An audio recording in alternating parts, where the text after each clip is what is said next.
We started out that morning just like any other morning on a weekend. Our biggest thing that day was we wanted to get beans planted, so Carter and I took off, went down to another farm that we rent.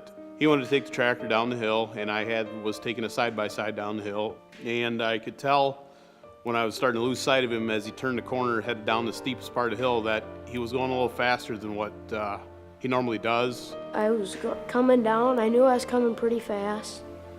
So what happened is I couldn't get my foot down on the clutch, so I couldn't downshift. And I took off trying to catch up behind him with the pickup that I was driving, and I got closer and closer to him, and he was just picking up speed and faster, and he made it through a narrow set of gates, and as it comes down to the end of the lane, there's an LP tank down there at the bottom.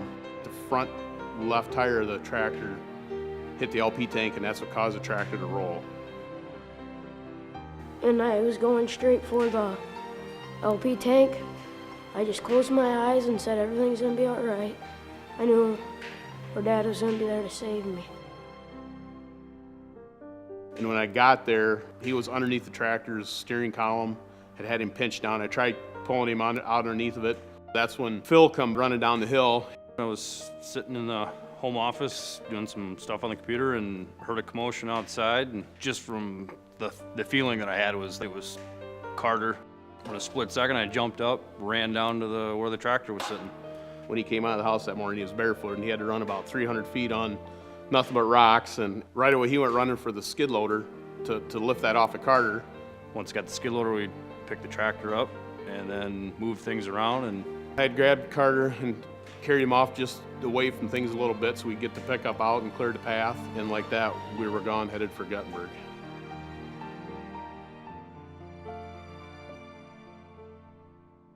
Well, he had a lot of internal bleeding. He wasn't doing very well at all. And they had started, of course, by then giving him blood transfusions. And their plan was to get him in med flight and get him to La Crosse.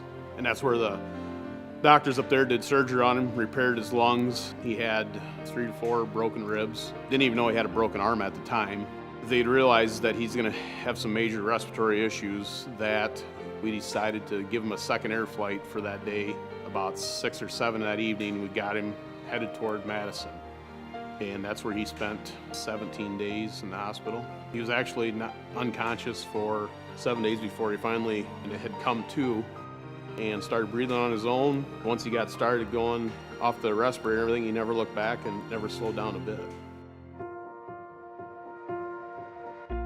Today, he's your normal 11-year-old kid, active, still loves to help on the farm. He's learned to respect things a little more, and I got a little bit different outlook on things as well. There's some funny stories about when I was in the hospital. I got the nurses a little mad, and she came in all loud and cranky. She yelled, "We had a noise complaint from this room." And I said, "Yep, that's probably me."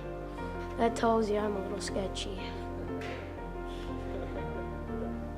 I myself am a blood donor. Through his process, I believe he took on like 40-some units between blood and plasma, that without the Red Cross's efforts in keeping that stuff banked for emergencies like this, things could have definitely not been the outcome they were either.